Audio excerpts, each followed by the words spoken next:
Agora tem um destaque que eu quero chamar a sua atenção, você que nos acompanha. Presta atenção. Parlamentares da oposição denunciaram uma série de vídeos que foram publicados nas redes sociais por uma influenciadora progressista conhecida como Festi, incitando atos de violência contra deputados para que assinassem a PEC que pede o fim do trabalho 6x1, da escala 6x1. Nesses registros, a mulher defende sequestrar políticos do PL e ameaçá-los com fuzil na cabeça, além de amarrá-los em praça pública para serem queimados, a menos que eles apoiem a medida. Festi, que acumula 1.200.000 seguidores em suas redes sociais, retirou o vídeo do ar logo após o episódio em Brasília. Além disso, após várias denúncias e repercussões das ameaças, o perfil da influenciadora no Instagram saiu do ar, mas ainda não se sabe se a própria influenciadora encerrou a conta ou se foi uma decisão da rede. Chamar o delegado Palumbo, delegado, incitação de atos de violência contra parlamentares para que eles assinem a PEC que prevê o fim da escala 6x1. E a tal influenciadora chega a falar em sequestrar políticos do PL, ameaçá-los com um fuzil na cabeça e amarrá-los em praça pública para serem queimados, delegado Palumbo. Eu vi essa postagem dessa insana, completamente absurda, é uma mensagem criminosa, né? Uma incitação ao crime, e ela coloca os deputados do PL. Eu sou do MDB, 99% dos meus votos é contra o atual governo. Eu faço oposição dentro de um partido que é posição, o que torna a minha vida política dentro do partido muito difícil, mas muito difícil mesmo. Né? O extremismo tem dos dois lados, tem do lado direito e tem do lado esquerdo. O extremismo, o radicalismo não é bom para a democracia, não é bom para absolutamente ninguém. Não vai ser com tiro, porrada e bomba que a gente vai resolver os problemas deste país. As instituições têm que ser respeitadas, concordando ou não com elas devem ser respeitadas e tem o princípio da tripartição do poder. Todas as instituições têm suas atribuições legais, constitucionais, e isso deve ser respeitado. Muitas vezes eu me insurgi contra o Supremo Tribunal Federal de maneira respeitosa, dizendo que quem cabe a legislar são os deputados e senadores, mas sem ofender, sem xingar. Eu acho que não cabe isso na política. Eu sou contra essa política de você ficar xingando, de você ficar colocando apelido. Eu acho que isso não leva absolutamente nada. Essa mulher cometeu um crime, na minha opinião, e deve ser punida por isso. Ela é refém, ela é escrava daquilo que ela fala. Se ela falou isso, ela tem que ser punida. Afinal de contas, incitação ao crime é crime. Você, Dávila, para além dessa manifestação feita por essa influenciadora, que eu nunca tinha ouvido falar, você não vê uma certa assimetria na maneira como os casos são tratados, a depender da posição política, da figura, enfim, que se manifesta pelas redes? Cariato, de novo, é só olhar os dados e as evidências. Faça uma lista de pessoas ligadas à direita que estão presas por opinião e faça uma lista das pessoas que estão presas por expressar sua opinião da esquerda. E aí os fatos vão mostrar como é que é totalmente desproporcional uma coisa ou outra. Mas eu concordo aqui com a ótima análise que o delegado Palumbo acabou de fazer. É hora de baixarmos a bola, de fortalecer as instituições, procurar esse mínimo denominador comum para termos entendimento mínimo sobre questões fundamentais como segurança, como Estado democrático de direito, como respeito à liberdade de expressão, porque se nós não tivermos isso, não tem democracia que funcione. Então, é hora de nós dar um sinal de maturidade. Em vez de jogar para a plateia, vamos jogar para as próximas gerações.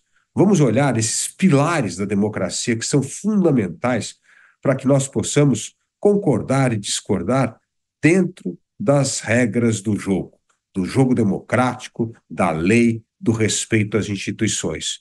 Se nós não tivermos gestos de ministros do Supremo, de deputados, de membros do governo e das principais lideranças políticas, nós vamos continuar fomentando o radicalismo, a polarização, que não é boa para a democracia brasileira. Pelo contrário, ela só prejudica a democracia e, pior, alimenta o descrédito do processo democrático. E fora do processo democrático, como já dizia Churchill, a democracia pode ser o pior regime, mas é o melhor de todos os outros. É isso aí, é assim que nós temos de encarar. Temos que, hoje em dia, salvar a nossa democracia deste duelo do radicalismo e da polarização. E muitos têm dúvidas, né, Dávila? Qual é a regra que está valendo, né? Você, Mota, a influenciadora que fala em sequestrar deputados da oposição que não votem para derrubar a escala 6x1. A que ponto chegamos, hein? Eu não tenho a mínima ideia, Canhato, de quem é essa pessoa. Graças a Deus, eu percebo que existe um enorme universo de figuras das quais eu jamais tomei conhecimento. Liberdade deve ser acompanhada de responsabilidade, sempre. Todo mundo deve ser livre para dizer o que quiser. Mas é claro, cada um tem que se responsabilizar pelo que diz. Mas onde está o limite da liberdade de expressão? Essa pergunta gera muitos debates. Ela é respondida de forma diferente por muitos pensadores. Eu gosto muito da resposta que foi dada pelo advogado André Marsiglia, que tem um livro fantástico chamado Censura por Toda Parte. Fala um pouco sobre o que anda acontecendo no Brasil nos últimos anos. É um livro fininho, extremamente claro e objetivo que eu recomendo a todo mundo.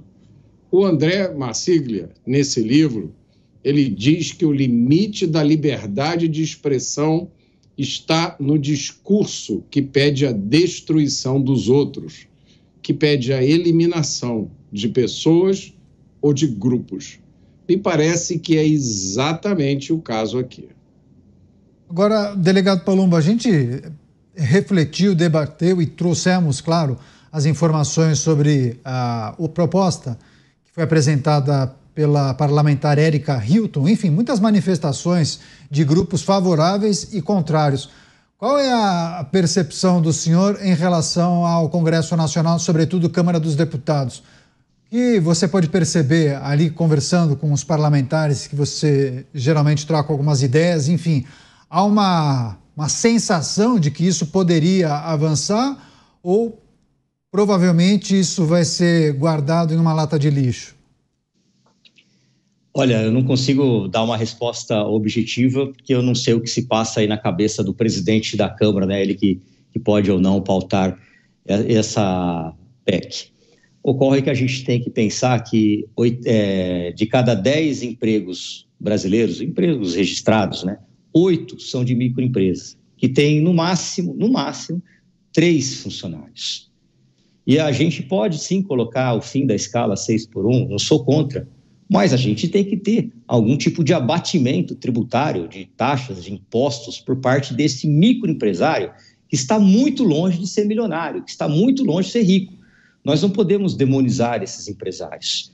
A maioria deles são pequenos empresários que vivem com dificuldade, pagando impostos. E aí, quando você coloca um fim de uma escala de trabalho e ele não tem nenhum tipo de vantagem econômica, ele vai quebrar a empresa e vai aumentar o número de desempregados. Então, precisa ter um debate, precisa ter um estudo. O que a gente pode fazer para diminuir a carga horária de trabalho, consequentemente também diminuir a carga tributária. Hoje, quando você contrata uma pessoa, todo mundo sabe disso, você contrata por um salário mínimo, o pequeno empresário, que talvez tenha aquela lojinha que vende produtos de R$ 1,99, muito comum, que tem 2, 3 funcionários, se ele contrata 2 funcionários, ele paga mais 2 salários para o governo. E o governo não pode ficar com a boca do tamanho de um jacaré e colocar tudo nas costas desse pequeno empresário que carrega o Brasil nas costas, que são microempresários, e simplesmente virar as costas para ele. O governo tem que fazer sua parte. Então, eu sou favorável, sim, que se diminua a escala, desde que se diminua também a carga tributária desses pequenos empresários. O Dávila trouxe informações de um artigo, eu acho, que ele leu, eu também li um outro, viu, Dávila? Um especialista, não me fugiu o nome, mas ele dizia mais ou menos o seguinte, que ele também não é contrário à redução da jornada. O que ele disse que é insustentável é a redução da jornada com a manutenção do salário. aí sim o empresário vai quebrar. Agora, se houver um dispositivo que o colaborador, que o funcionário ganhe proporcionalmente, ou seja, ele ganha 2.000, mas a partir da redução da jornada ele vai ganhar, sei lá, 1.700, aí haveria condição de você promover esse ajuste.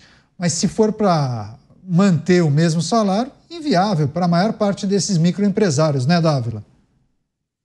Caniato, quantos empregos nós temos hoje que o sujeito entra com o macacão na porta da fábrica, olha lá, coloca o seu dedo, entra lá e vai trabalhar das 8 às 5 da tarde. Quantos empregos são assim hoje no mundo? Hoje é outro mundo.